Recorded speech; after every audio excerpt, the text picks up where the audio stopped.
50 years ago, it was here, on the 18th green at Royal Birkdale, where a gesture, on the face of it, so innocuous, yet in the wider context, so momentous, resonated to such an extent that even today, half a century later, it's still celebrated as one of the greatest acts of sportsmanship. The Ryder Cup of 1969 had all come down to the very last match. The Americans' talisman, the 7-time major winner Jack Nicklaus, up against Britain's star man, the recently crowned Open champion, Tony Jacklin. I hold a putt from here to eternity on the 17th. And if ever he needed a putt to go in the hole, it's this one.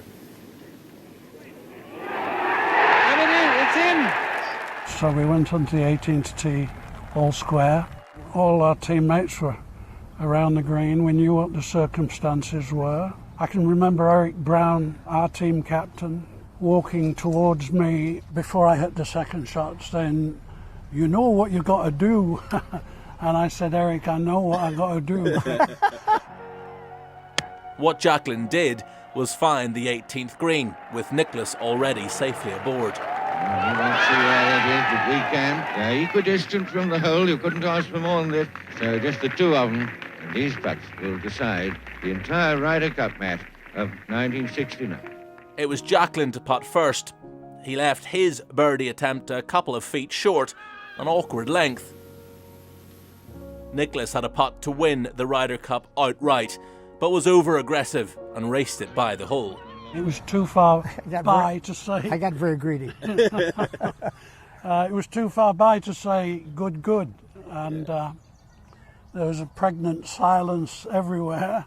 And like the great player he is, he rolled his in. And prior to picking his ball out, he picked my coin up and conceded and said that I don't believe you would have missed that putt, but I would never give you the opportunity in these circumstances. It was something that my father had taught me, that you try to do the right thing in the right circumstance. So it was almost second nature to me that when I got my ball into the hole, which was far too long a putt, that I didn't think Tony would ever miss that putt. But I knew that the matches would be tied.